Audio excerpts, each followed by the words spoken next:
जीवन जीने के लिए कर्म की आवश्यकता है। जब तक हम कर्म नहीं करेंगे, जब तक हम श्रम नहीं करेंगे, जब तक उपलब्धि नहीं होगी, जब तक आमदनी नहीं होगा, हमारा जीवन सुखी नहीं हो सकेगा। इसके लिए खेती करना होगा, मवेशी पालना होगा, नौकरी करनी होगी, बिजनेस करना होगा, क्रिकेट में जाना होगा, सिनेमा में जाना होगा, श्रम होगा, आपका जीवन सुखी होगा। लेकिन दुर्भाग्य है कि आज मनुष्य जीने के लिए तो कर्म करना जरूरी है, लेकिन आज मनुष्य मुक्ति पाने के लिए भी कर्म कांड में पड़ा हुआ है। कर्म होना चाहिए जीने के लिए, और मुक्ति पाने के लिए तो ध्यान होना चाहिए, साधना होनी चाहिए। लेकिन आज सारे लोग जितने भी कर्म कांड हैं वो ब्राह्मण के ब्रेन से निकला हुआ है। चाहे आप कहीं चले जाएं, बैनाथ जाएं, जगन्नाथ जाएं, जहां जाएं, गया जाएं, हर जगह वो पंडित जी बैठे हुए हैं आपसे रुपया लेने के लिए। कर्म कराएंगे और आपसे रुपया लेंगे। कर्म करने के बाद आप मांस खाइए, मछली खाइए, तारी पीजिए, दारू पीजिए, गांजा पीजिए, भांग पीजिए, चोरी कीजिए, दलाली कीजिए, घूसखोरी कीजिए। कोई आज तक ये पंडित जी किसी महिला को नहीं कहा कि बहन जी या माँ जी या जजमानी मांस नहीं खाना चाहिए, मछली नहीं खाना चाहिए, सास को गाली नहीं देना चाहिए, पति को गाली नहीं देना चाहिए। ऐसा नसीहत आज तक पंडित जी नहीं दिए। वो क्या कहेंगे? दुर्गा के खोइछा भरना चाहिए, तीज करना चाहिए, करवा चौथ करना चाहिए, कर्मा धर्मा करना चाहिए। माने यही सब बात जजमानी को बताया। आज तक बैजनाथ धाम जाना चाहिए, जगन्नाथ धाम जाना चाहिए, यही सब बताया। केवल कर्म कांड, ज्ञान कांड कभी नहीं बताया। ज्ञान की बात कभी नहीं बताया जिससे कल्याण हो जाए। सिर्फ अपने आमदनी की बात। साहब कबीर कहते हैं, होशियारी है इन ब्राह्मण के, धर्म ठेकेदार कहाते हैं, इनकी बानी भगवान ही बूझे, जजमान समझ नहीं पाते। श्राद्ध कर्म और विवाह जग में घर घर जाके पुजाते हैं, कहीं अपना घर जग किए तो भगिना से पुजवाते हैं। साग सब्जी वो पूरी मिठाई एक के भार बनाते हैं, यह सब मांग मांग कर खाते, भात में छूत लगाते। दक्षिणा दो तो ये ब्राह्मण पितर लोक पहुंचाते हैं, और नहीं तो अटके राह भगत, यही विधि से ठग ठग खाते। मानव के जूठा खाने वाले डोम की संज्ञा पाते हैं, और ये प्रेत के जूठा खाने वाले महापात्र कहलाते हैं। जब हरि लिन्हे मीन रूप तो सगुन में भार भेजाते हैं।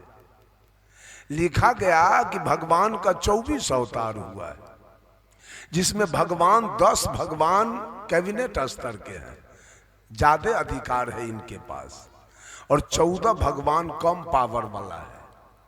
10 भगवान ज्यादा पावर वाला है और 14 कम पावर वाला है, जिसमें इनका लिखा है कि पहला अवतार भगवान का हुआ मत्स्य अवतार, अर्थात भगवान मछली रूप में आए, शंखासुर राक्षस को वध किया और वेद को प्रकाश किया।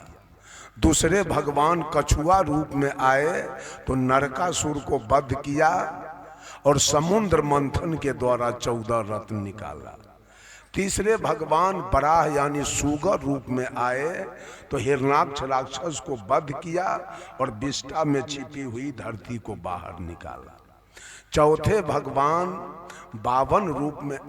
भगवान नरसिंह रूप में आए तो प्रहलाद का रक्षा किया, हिरण्यकशिपु का कलेजा फाड़ दिया। पांचवें भगवान बावन रूप में आए तो राजा बलि को एक लात में पाताल को भेज दिया। छठे भगवान परशुराम रूप में आए तो 21 बार धरती को निक्षत्रिय किया, अंत में पिता के आदेश से माता का गर्दन काट लिया। सातवें भगवान राम रूप में आए तो श्वेत बांध रामेश्वर बांध कर लंका जाकर और पूरे रावण के खानदान को मार के गिराया। आठवें भगवान कृष्ण रूप में आए तो 16 सहस्त्र गोपी और 8 पटरानी के साथ भोग विलास करते हुए आप ब्रह्मचारी माने गए। नौवें भगवान बौद्ध रूप में आए तो रक्तबीज दैत्य को मार के गिराया और जाति पाति का भेदभाव दूर किया। और 10वें भगवान आए नहीं आने वाले हैं, जो लिखा है उत्तर प्रदेश में मुरादाबाद एक टाउन है, उसके बगल में संभल एक गांव है, वहां कुमारी ब्राह्मणी के कोख से कलंकी अवतार लेगा जो कलयुग में कालिंजर राक्षस को मार के गिराएगा। यह 10 मुख अवतार है। आपके ये 10 भगवान है। आपने सुना 10 भगवान के काल में मर्डर हुआ, खून हुआ और इसको आपको भगवान बना के दे दिया गया कि इसकी पूजा आप करें और आपका कल्याण होगा। 14 भगवान उप अवतार में है, जिसमें पहला अवतार मनु जी का है जो जगत की व्यवस्था करने के लिए हुआ। दूसरा अवतार नारद जी का है जो भक्ति मार्ग दिखलाने के लिए हुआ। तीसरा अवतार विष्णु संतोषी का है जो विवेक करने के लिए हुआ। चौथा अवतार हंस संकादिक का है जो सदा 5 वर्ष के बाल्यावस्था में रहने के लिए हुआ। 5वां अवतार विश्वमोहिनी है जो दैत्यों से अमृत लेने के लिए क्षीर सागर में हुआ। 6ठा अवतार कपिल जी का है जो देवहूति और करदम ऋषि के मेल से हुआ। 7वां अवतार वेद व्यास का है जिन्होंने वेद को विभक्त करके 18 पुराण बनाया। 8वां अवतार दातात्रेय का है जिन्होंने 24 गुरु करके संसार को उपदेश दिया। जब तक हृदय में शांति न मिले निरंतर गुरु की खोज करनी चाहिए। 9वां अवतार राजा पृथु का है जो पृथ्वी को गौ बना के दूहा और औषधि निकाला। 10वां अवतार है ग्रीव का है जो मधुकैटभ दैत्य को मार के गिराया। 11वां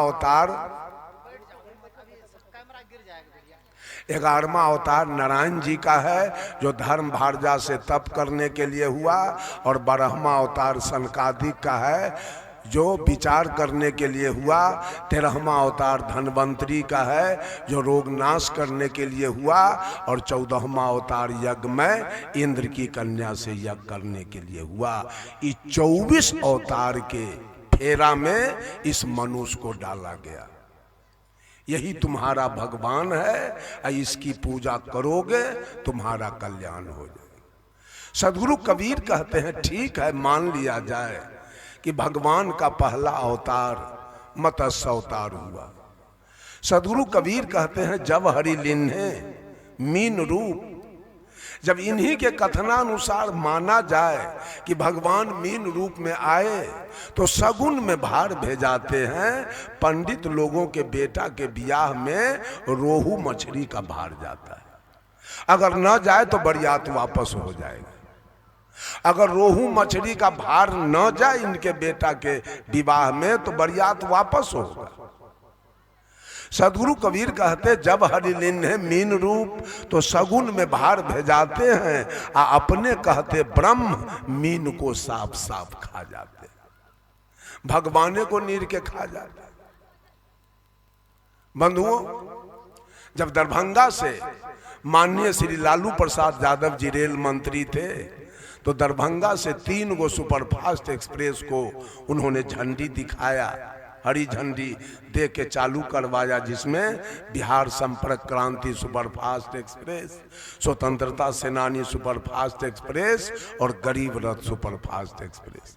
हम लोग जब देखने गए दरभंगे में थे तो इंजन के आगे रोहू मछली का तस्वीर लगा हुआ था और पूरे बोगी में मखान का माला दिया हुआ था, यहाँ इंजन से और गार्ड के बोगी तक। हम एक आदमी से पूछे क्या जरूरी है कि सब इंजन के आगे मछली है, क्या जरूरी है कि मखान का माला है? कहा साहब जी दरभंगा मिथिलांचल है, मिथिला है, और मिथिला के ब्राह्मण को 3 चीज मान्य है, पान, मखान और माछ। ये 3 चीज ब्राह्मण के लिए मान्य है। मछली से उनका जतरा बनता है, मखान से और पान से। उसको लोग कर्णधार बना के रखा है बैकुंठ जाने के, कल्याण पाने के लिए। और इसी 24 अवतार का पूजा आपसे करवा रहा है। साहब कबीर कहते हैं जब हरिलिन ने मीन रूप तो सगुन में भार भेजाते हैं, अपने कहते ब्रह्म मीन को साफ साफ खा जाते हैं। ये पूरे दुनिया के लोग कर्म कांड में जाके पंडित जी ने फंसा दिया और सारे लोग कर्म कांड में फंसे। ज्ञान कांड से चलने वाले ये संत महापुरुष हैं। एक चींटी को भी मारना नहीं पसंद करते, चाय भी अपने ठोर में सटाना पसंद नहीं करते, कहीं जाना नहीं पसंद करते हैं। कहां जाएंगे? धर्म कहां जाके होगा? बंधुओं, सारे लोगों को कर्म में फंसाया गया। श्राद्ध क्या है? श्राद्ध माता पिता का श्राद्ध क्या है? ज्ञान कांड है, कर्म कांड है। कहेगा ओम पवित्रो स्वाहा 151 हिया रखो।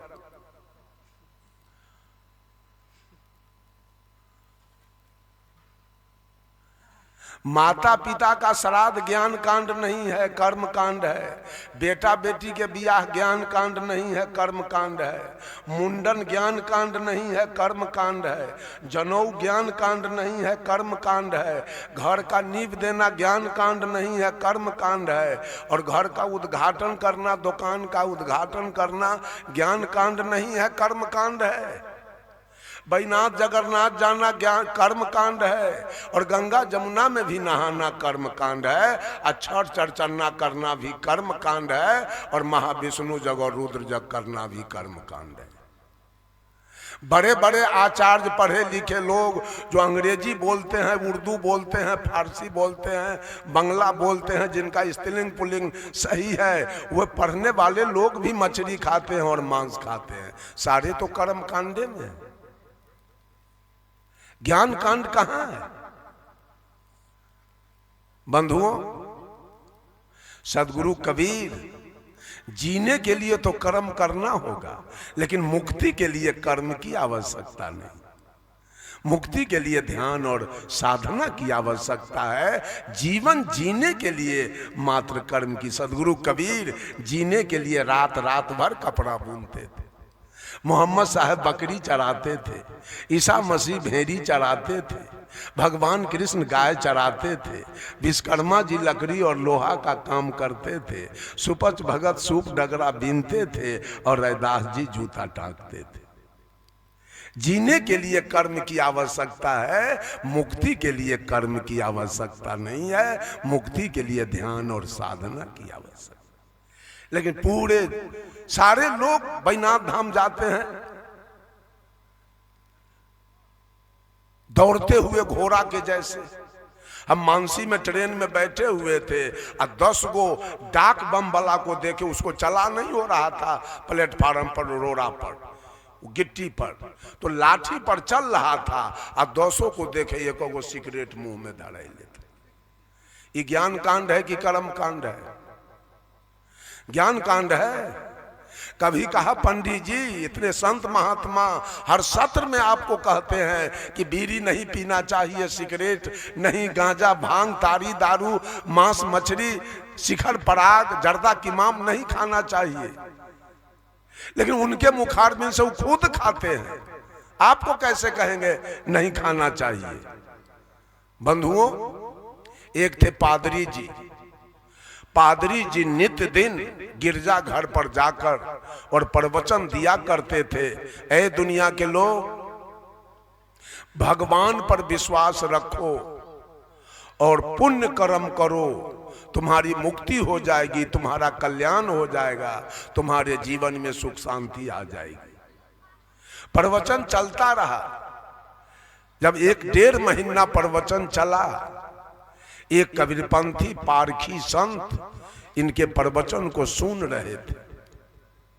1-1.5 महीना के बाद वो संत जी आते हैं और पादरी जी से पूछते हैं, पादरी जी 1-1.5 महीना से मैं आपका प्रवचन सुन रहा हूं, 2 बातों पर आप अधिक बल देते हैं, भगवान पर विश्वास करो, भगवान का पूजा करो और पुण्य कर्म करो, तुम्हारी मुक्ति हो जाएगी, तुम्हारा कल्याण हो जाएगा।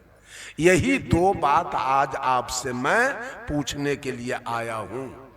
कहा बोलिए। तो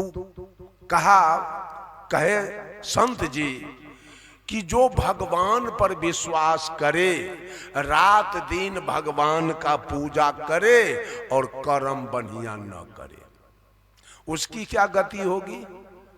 और जो भगवान पर विश्वास न रखे, भगवान का पूजा न करे और केवल कर्म अपना बढ़िया करे, उसकी क्या गति होगी। पादरी जी मुंह बा दिया, इसका अर्थ हम नहीं जानते। कहा आप ही बोलते हो, आपने बोले हुए बात का जवाब नहीं जानते हो, तब तुम्हारा प्रवचन नहीं होगा, बंद रखो प्रवचन। दुनिया को बेवकूफ समझते हो क्या। दूसरे को समझाते हो, आपने कहते हो हम जानबे न करते। पादरी को तो बड़ा दुख हुआ, कल से तो मेरा प्रवचन ही नहीं होने देगा। कहा एक काम करो साधु जी, 2 दिन का छुट्टी हमको दो, अब बूझ समझ के हम जवाब देंगे। कहा 2 दिन नहीं 5 दिन का मैं छुट्टी आपको दिया, जाओ। पादरी जी अपने घर गए और नित्य दिन भोजन करके शाम में बिछावन पर जाते थे और चिंतन शुरू करते थे जवाब के लिए। जवाब तो कुछ आया नहीं और 11-12 बज गया रात, निद्रा आ गई और पादरी जी सो गए। ऐसा करते 4 रात का समय बीत गया, कोई जवाब नहीं आया। आज अंतिम 5वां रात है। पादरी जी आज गहरी चिंतन में है कि कल वो साधु जवाब मांगेगा, जवाब कुछ आया नहीं, कल मैं क्या करूंगा। आज गहरी चिंतन में है। चिंतन करते करते 2-2:30 बज गया रात, फिर भी कोई जवाब नहीं आया। निद्रा आई और पादरी जी सो गए। उसके बाद अर्ध निद्रा में पादरी जी सपना देखने लगे। सपना में पादरी जी की मृत्यु हो गई, पादरी जी मर गए। अब मर गए तो जमराज आया। दृष्टांत है, दृष्टांत थोड़ा हेर फेर भी होता है। पादरी जी मर गए तो जमराज आया। जमराज कहा पादरी जी अब आपका समय पूरा हो गया, चलने के लिए तैयार हो जाइए। तो पादरी जी पूछे हमको कहां ले चलिएगा। तो जमराज कहा आपको मैं स्वर्ग ले चलूंगा। पादरी जी के मन में खुशहाली आई, खैर जाना भी है तो स्वर्ग जाना है। कहा एक काम कीजिए 5 मिनट में आप आइए और तब तक हम तैयार हो जाते हैं। 5 मिनट के बाद जमराज आ गया। कहा पादरी जी तैयार हैं। कहा तैयार तो हैं, लेकिन एक बात आपसे और जानना है। कहा जल्दी बोलिए। कहा स्वर्ग की विशेषता हमको कुछ बता दीजिए। कहा सुन लीजिए, स्वर्ग में कभी सूर्यास्त नहीं होता है, हमेशा दिन, हमेशा प्रकाश। स्वर्ग के लोग मरुआ, जनेरा, मकई या गेहूं की रोटी नहीं खाते। स्वर्ग के लोग पेड़ा, रसगुल्ला, काजू, किशमिश, बादाम खाते। स्वर्ग में झोपड़ी, मरैया, एस्बेस्टस, टीन के चदरा वाला, खपड़ा वाला घर किसी का नहीं है। सबका है 10-20 महल के एयर कंडीशन मकान। स्वर्ग में लोग खटिया, चौकिया, चटैया, बोरा पर नहीं सोते, वो पलंग, तोशक, तकिया लगा के। स्वर्ग में कहीं सेवरी, मीरा, अनसुईया का भजन होता है, तो स्वर्ग में कहीं बुद्ध, महावीर, सदगुरु, कबीर का प्रवचन होता है। स्वर्ग में कहीं सुंदर फूल के बगीचे मिलेंगे, स्वर्ग में कहीं सुंदर लाल पीले फल के बगीचा मिलेंगे।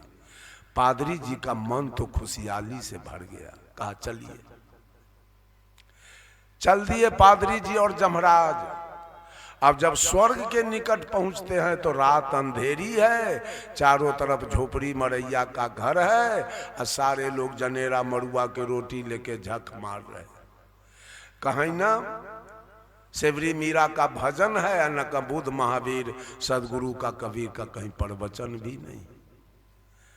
पादरी कहा जमराज से, कितना झूठ बोलते हो आप, जिसको कहा था स्वर्ग है ये तो नरक से बदतर है स्वर्ग।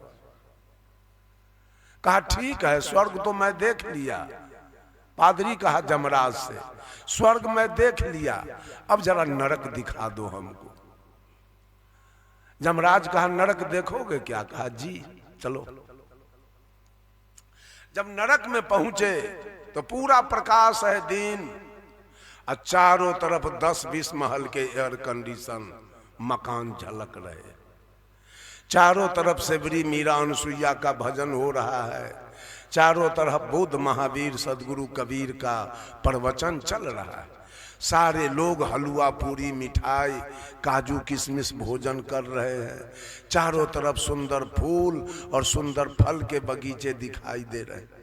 पादरी कहा जमराज से, कितना झूठ बोलते हो आप, जिसको आपने स्वर्ग कहा था वो नरक से बदतर है और जिसको आपने नरक कहा था वो स्वर्ग से बढ़कर है, ऐसा क्यों? तो जमराज जवाब दिया, ए पादरी जी, आपके जैसे लोग जो रात दिन भगवान का पूजा किया है, भगवान पर विश्वास किया है, वो कर्म बढ़िया नहीं किया। भरोसेवादी लोग या तो अहंकारी होते हैं और नहीं तो कायर होते हैं। जिसका बाप कलेक्टर हो बेटा कोढ़ी हो जाएगा। बाप तो कमाते हैं, हम क्या करेंगे कमा के।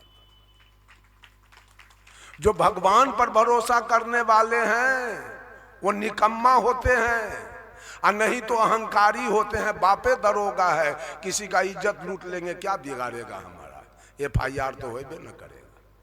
दादा हमारा इंस्पेक्टर है, SP है, DSP है, कौन क्या बिगाड़ेगा?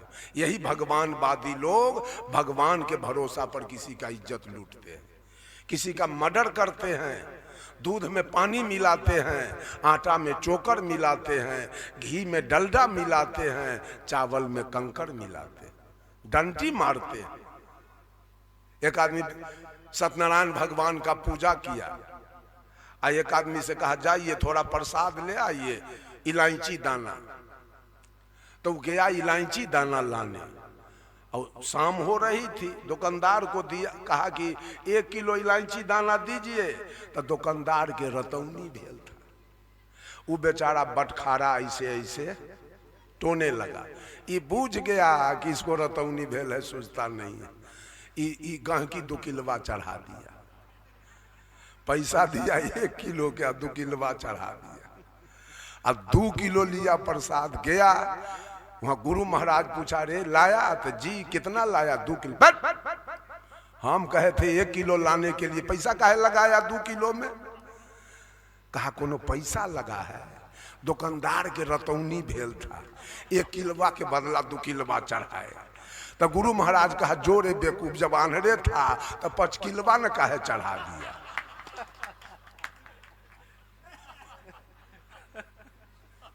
बंधुओं, जो ईश्वरवादी होते हैं उनका कर्म कभी ठीक नहीं होगा। जो भगवान के पूजा करने वाले हैं, कर्म कैसे? वो तो भोला बाबा के जल चढ़ा के आते हैं, घरे मांस भात खाते हैं, कर्म कैसे ठीक होगा? जो ईश्वरवादी हैं उनका कर्म कभी ठीक 1, 2, 3 हो ही नहीं सकता है। कभी गाली पड़ेंगे, वो चोरी करेंगे, वो दलाली खाएंगे, वो घूस खाएंगे और बैनाथ धाम जाएंगे और सारा पाप भोला बाबा के टीकी पर चढ़ा देंगे। लीजिए आप अपना। कहा जमराज, कहा पादरी जी से, पादरी जी आपके जैसे लोग ईश्वरवादी, भगवान का पूजा करने वाला, जो कर्म बढ़िया नहीं किया है, वे सारे लोग आकर और इस नरक, इस स्वर्ग को नरक बना दिया। भगवानवादी लोग, भगवान के पूजा करने वाले लोग आकर के इस स्वर्ग को नरक बनाया है। और बुद्ध के जैसे लोग कबीर के जैसे लोग, सुकरात के जैसे लोग, लाओत्जे के जैसे लोग, रजनीश के जैसे लोग जो अपने कर्म का भरोसा किया, वो भगवान का भरोसा छोड़ दिया है, अपना कर्म बढ़िया किया है, वे सारे लोग आकर इस नरक को स्वर्ग बनाया है। राम बुलावा भेजिया, दिया कबीरा रोए, और जो सुख साधु संग में सो बैकुंठ न होए। जिस दिन मनुष्य का केवल कर्म ठीक हो जाए, स्वर्ग जाने की आवश्यकता नहीं है, स्वर्ग उतर के आपके निकट आ जाए। ये सारे भगवानवादी लोग, भाग्यवादी लोग और भगवानवादी लोग बैठे हैं, इनका सारा काम चलता है भगवान के ऊपर। भगवान जो करेगा वही होगा। बंधुओं, कर्म करना जरूरी है, लेकिन पेट के चलते। कर्म कीजिएगा तो पेट भोजन मिलेगा, बढ़िया कपड़ा मिलेगा, घर मिलेगा, बेटा बेटी का पढ़ाई होगा, बेटा बेटी का विवाह शादी होगा, अच्छे घर में घर बन जाएगा। लेकिन ये चाहिएगा कि मुक्ति हमको कर्म से मिल जाए। एक आदमी से हम पूछ दिए, ट्रेन में वो बोल रहा था, बोलो बम बोलो बम। हम कहे एगो बम तो डकैत रखता है, आ तोहरी कौन बम है, हमको भय लगता है बम से। आखिर दुनिया में हर शब्द का अर्थ होता है, तोरा बम शब्द का क्या अर्थ है जी? वो मुंह बादिया का हम नहीं जानते हैं। हम क्या हम जानते हैं? हमसे पूछिए। कहा आप बोलिए। हम कहा कि बम शब्द अशुद्ध है, शुद्ध है बाम। शब्द शुद्ध है बाम। जैसे आप राजनीति पार्टी में भी सुनते हैं बामपंथी। शुद्ध शब्द है बाम, चूंकि महादेव जी बाम मार्गी थे। बाम शब्द की उत्पत्ति पंच मकार से हुई है। मौ से मछली, मौ से मांस, मौ से मदिरा, मौ से मैथुन और मौ से मुद्रा। जो मछली खाता होगा, जो मांस खाता होगा, जो मदिरा पीता होगा, जो मैथुन करता होगा और जो हमेशा मुद्रा के चक्कर में रहता होगा, वो सारे बाम मार्गी होंगे और सब भोला के शीश होंगे। कहना चाहिए बोलो बम, तो अशुद्ध बोलते हैं बोलो बम। जितना भी आपको ड्राइवर खलासी दुनिया के अंदर है, सब बाम मार्गी है। भर दिन शिखर पराग चिबाएगा, शाम हुए और ड्राइवर के निकट एगो शिवलिंग रखेगा। अब भर दिन शिखर पराग खाएगा और शाम हुई गाड़ी लगाएगा और होटल में मुर्गा भात, मछली भात और मांस भात सब खाएगा, दारू पिएगा। जितनी भी वेश्याएं हैं सब बाम मार्गी है। रात दिन वेश्यावृत्ति करेगी और भोरे उठ कर भोला बाबा के जल चढ़ाएगी। जितना भी मुसलमान है सब बाम मार्गी है। जितने भी ईसाई हैं सब बाम मार्गी है। जितने लोग मांस मछली खाते हैं, तारी दारू खैनी बीड़ी खाते हैं, सब बाम मार्गी है। मुसलमान भी परोक्ष रूप से वही काम कर रहा है। एक मुसलमान से मैंने पूछा, बहुत मोटा तगड़ा आपका शरीर है, बहुत भाषण देते हैं, ये दूसरे का मांस खा करके इतना बड़ा कल्ला बढ़ाए हैं, अब खूब बोलते हैं तेजी से। मैं आपसे पूछता हूं, और आपके शरीर का मांस कोई खाना चाहे तब? अगर आपके शरीर का मांस किसी को पसंद आ जाए तब क्या कीजिएगा? आकि तुरंत उठ के हमारे निकट से चल दिया हुआ। आप तो दूसरे के शरीर का मांस खा के बहुत बोलते हैं अल्लाह अकबर। आपके शरीर का मांस खाना अगर कोई पसंद करे तब क्या नतीजा होगा आपका? चुपचाप उठ के चल दिया। साहब कबीर कहते हैं, मौलाना सुनो कुरान की बात रे मौलाना, सुनो रे कुरान की बात। जिस बकरी के दूध पिया तुम, सो है मातू के नाते। उस बकरी को गला कटावे, अपने हाथ छुराते रे मौलाना, सुनो रे कुरान की बातें। कर्म तो कियो कसाई के बंदे, पाक कियो कलमाते। यह रीति उल्टी कौन सिखाई, अहमक नहीं लजाते रे मौलाना, सुनो रे कुरान की बातें। साहब कबीर कहे कि कहते हो कि एक परमात्मा है, एक अल्लाह है जो सब कुछ बनाया, मान लिया मैं तुम्हारी बात। तो एक मालिक के सकल जीव है, कीट पतंग जहां थे। दूजा कहो कहां से आया, जिस पर आप गुस्साते रे मौलाना, सुनो रे कुरान की बातें। बंधुओं, मैं चर्चा शुरू किया कर्म पर। जीने के लिए कर्म की आवश्यकता है और मुक्ति के लिए ध्यान और साधना की आवश्यकता है। परम पूज्य सदगुरुदेव जी